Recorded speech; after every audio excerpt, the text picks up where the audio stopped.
All right. Well,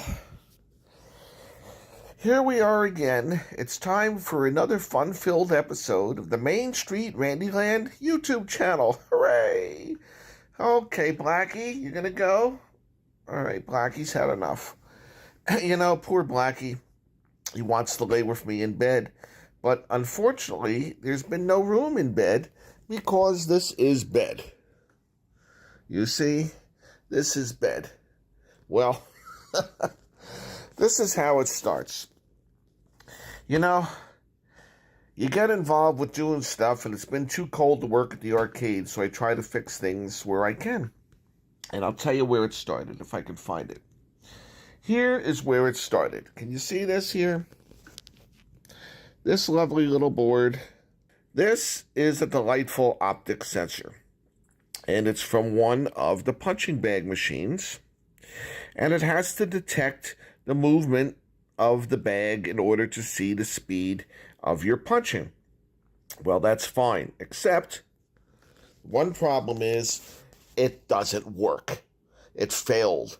And it failed in the middle of the summer, so the punching bag was out for the whole season. Now, it's a simple board, not much to it, right? So you got to call your friendly neighborhood punching bag distributor and get a new optic board. Well, when you call them, you know what you get? You get, this phone number is no longer in service. Well, you know what that means. You're shit out of luck.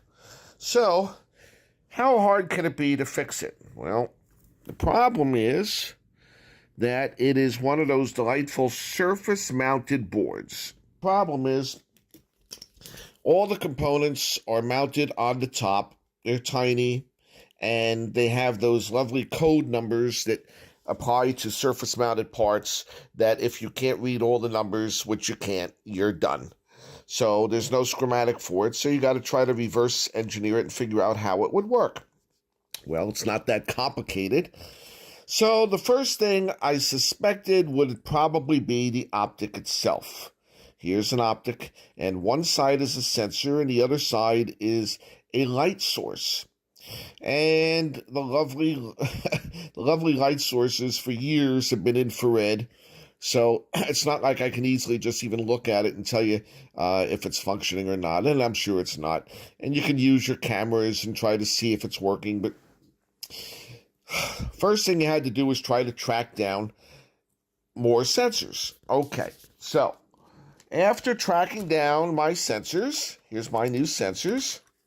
I put my new sensor in my board, and guess what? It doesn't work. So that means probably something else failed and then took out the sensor. Well, okay. So you try to change this and try to change that. And I found some broken traces on the board, which I jumped out. And you know what? It's still good for nothing. So what you have to do is you have to get out your trusty little notebook and you start sketching down typically the way this board is working. All right. So after you figure out how it's working, then you try to make it a little more neat, and you got it down pat. And now all you got to do is replicate it. Well, that's not always the simplest thing in the world either, because I can't get all the parts that are on that board. So you make your own. And here's that. Okay, so you get your stuff and you get it out all over your bed. Okay, you got your power supply here. You got some relays, because I was going to try using a solid-state relay instead, but I decided against it. So there's my other phone, a couple flashlights, a bunch of resistors, all kinds of values, and some LEDs, and you get to work. This is what I created. You got your sensor, which is necessary. Now, it's on a bigger board. Here's the old board, and here's the new board. You see? So the only part that I'm really concerned about is the mounting, and I have it spaced properly because there's two holes in this board. See the holes that I got to screw down, so I'll have to drill some holes right in this little section here. And there's extra breadboard here I won't need that I'll be able to just cut that off. It's not necessary. So it is bigger, but it's not drastically bigger. So then I had to do all my mounting on the back, which is really the top, because when it mounts in the machine, it mounts upside down, so it's on the top. So this is my creation. And I added an LED so I can see what it's doing. The other one didn't have that. And now you got to get some power. We have your power coming over here off of your power supply. Here's my voltmeter connected into some jumper wires. And we have our trusty logic probe, so we can go probing around, which I've already done during the engineering of this. The red wire here coming out of the board is going to be my positive. And my positive coming from here, from the power supply, is red, but then it's turning into yellow. So my yellow one is actually my positive, and I'll connect that to red. And the green one is my negative. And I don't have a negative lead on here because I didn't have any black wire, but I know where it is. And I'm going to snag it right over here. I'm going to get my negative over here. Got him. Now, we don't have anything on the board, but look at that. There's your LED. Now, if I didn't have that LED, I wouldn't know if it's working or not. So what is it doing? As I put my finger in there, I'm getting my LED, letting it know it's a finger. So now when the bag passes through that, it's going to know because it's functioning. Now the tap for that is going to be right here on this transistor, which I have a transistor attached to an LED that's going to go out to the machine. So we simply have our positive, our negative, and our feed line, and it's all controlled by the optic that's going through the machine. So that board is functioning. There we have it. We have a replacement board. But what happens if this happens again in the summer when I have no time to make a mess all over my bed and interrupt Blackie? Well, the answer is you make more than one. So now we have a second one. And we have a third one. And we have a fourth one. You see? Now, can you tell which one was the first attempt? That's this guy, because you can see there's stuff kind of sticking up all over the place, and it's kind of a hodgepodge, and it looks like hell, but it functions. And after I did the first one, then I realized how it's going to go and how it's going to work, and I'm satisfied with the circuit. Then we made the next one, the next one, the next one. So the third, the second, and the fourth came out much neater than the first one, but theoretically, they should all function fine. Hey guys, I'm over here at the arcade right now, and I brought over my bunch of stuff and my little boards. And there's my old board. And had to solder on some wires for the positive and the negative, because they didn't have any other color wires over at home other than red. So, here's the boxing machine. This was actually my first boxer other than the Zamperlas.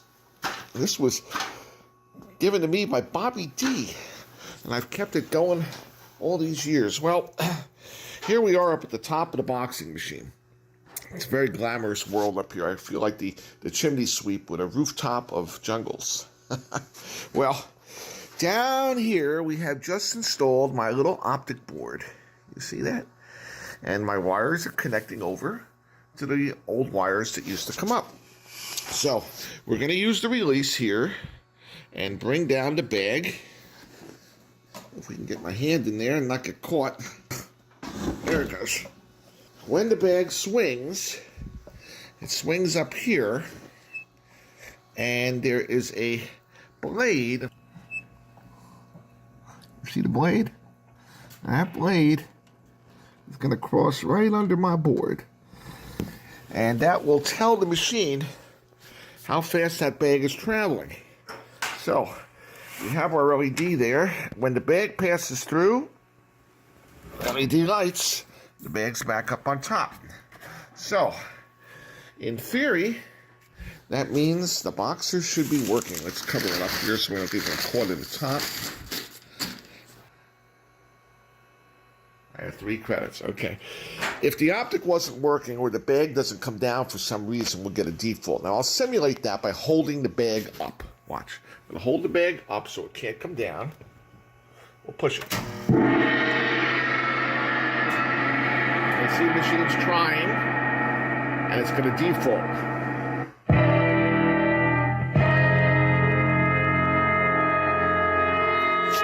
The big error.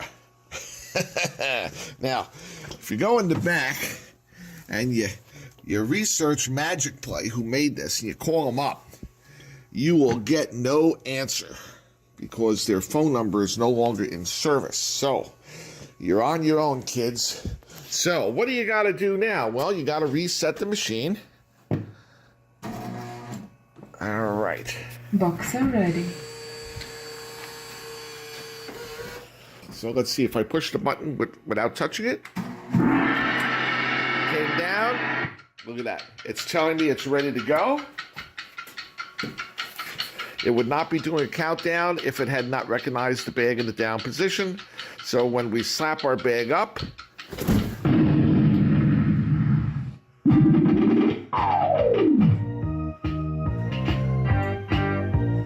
your score is 422.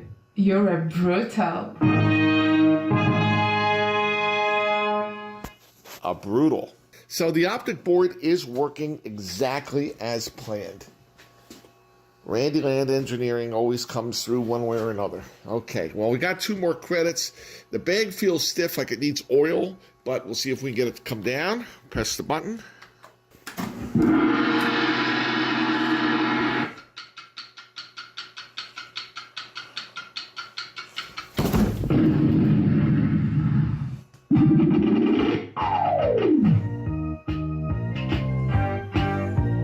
Your score is 500. You're a killer.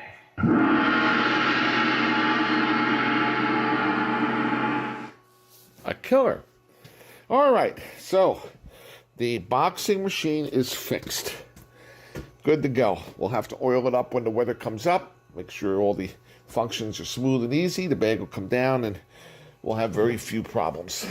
The bags will need some air, and that's about it. So this is how it ends, back in the good old condition of working at the Retro Arcade and Fascination, and of course the Main Street Randy Land YouTube channel. Bye, guys.